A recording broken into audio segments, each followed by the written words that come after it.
อยู่เด้อบอกฝากลมไปหาคนที่อยู่ไกลตาตอนนี้สบายดีบ่งานยุ่งปันใดอย่าลืมดูแลเจ้าของแน่เด้อทางเพอยังคอยซัพพอร์ตยังท่ากอดคือเก่าเสมอ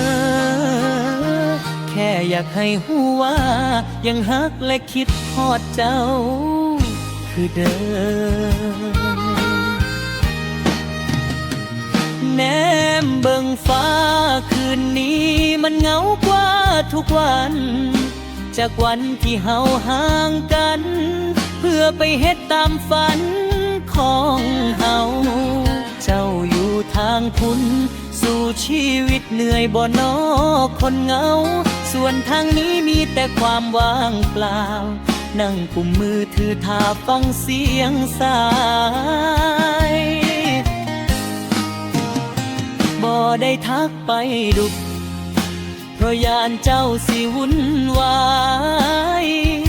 แต่ความห่วงใยบ่เคยลดน้อยลงเลยสักวันกินข้าวแลงหรือยัง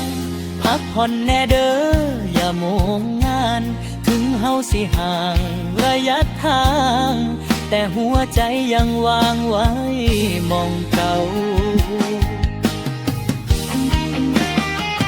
คิดฮอดอยู่เด้อบอกฝากลมไปหา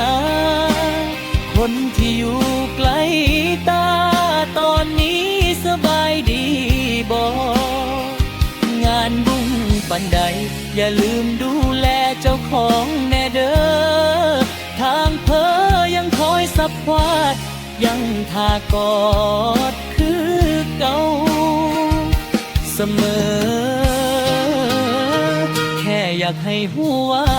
ยังฮักและคิดฮอดเจ้าคือเดิมฝ้าวเฮ็ดทุแรให้แล้วฝ้าวกลับมาบ้านเฮาเด้อสิเฮ็ดแนวกินแซ่บชาถ้าเลี้ยงฉลองตอนเจ้า